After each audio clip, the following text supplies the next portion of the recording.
அன்புள்ள நண்பர்களுக்கு வணக்கம். நான் உங்கள் சோழநாட்டான். இந்திய தொல்லியல் துறை ஆய்வாளர் அமர்நாத் ராமகிருஷ்ணன் சமீபமாக பார்த்திங்கன்னா ஒரு உருட்டிக்கிட்டு இருக்கார். இந்த ட்ரெண்டிங்கில் சொல்லணும்னா இப்படி தான் சொல்லணும். ஒரு உருட்டிக்கிட்டு இருக்கார். என்னென்னு கேட்டிங்கன்னா, தமிழர்களின் பழம்பெருமை ரொம்ப பெருசு, அவங்களுடைய தொன்மையை நாம் போட்டுறணும் அப்படி இப்படின்றார். இத்தனை வருஷமாக என்ன பண்ணிகிட்டு இருந்தீங்க? இந்த மக்கள் நீங்கள் ஒன்று புரிஞ்சுக்கணும். இந்த தொல்லியல் துறை ஆய்வறிக்கை அப்படின்றது இவங்க வெளியிடவே இல்லை. ஏன்னு கேட்டிங்கன்னா, தமிழர்களுடைய தொன்மை எந்த அளவுக்கு போயிட்டுருக்குன்னு பாருங்கள். கொற்கை அப்படின்ற ஒரு நகரத்தை ஆய்வு பண்ணும் பொழுது தமிழர்களுடைய தொன்மை கிமு 8ஆம் நூற்றாண்டுக்கு போயிடுச்சு. அப்படி தான் முடிவுகள் வந்தது. அதுக்கப்புறம் பார்த்திங்கன்னா, கீழடி அப்படின்ற ஒரு ஆராய்ச்சி நடக்கும் பொழுது பார்த்திங்கன்னா, கீழடி பார்த்திங்கன்னா கிமு 34ஆம் நூற்றாண்டுக்கு போயிருக்கு.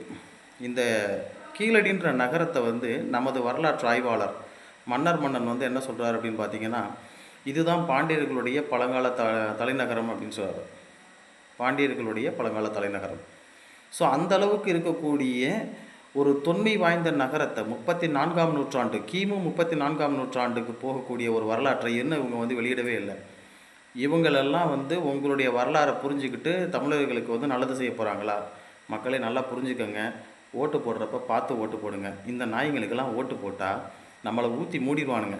ஏற்கனவே பார்த்திங்கனாக்கும் கேஆர்பி டேமில் கர்நாடகா நச்சு கழிவுகளை திறந்து விட்டு மூடிட்டான். கேஆர்பி டேமே நாசம் பண்ணிட்டான்.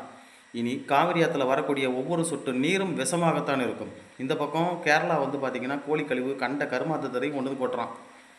அங்கிட்டு ஆந்திராவிலேருந்து பார்த்திங்கன்னா மனுஷ கழிவுகளை கொண்டு கொட்டியிருக்கான். இந்த திராவிடம்ன்ற மனுஷ கழிவை கொண்டு இங்கே கொட்டியிருக்கான். மக்களே நல்லா புரிஞ்சுக்கோங்க. நீங்கள் தப்பிச்சுக்கோங்க. திராவிடம் மிக கொடியது. நன்றி.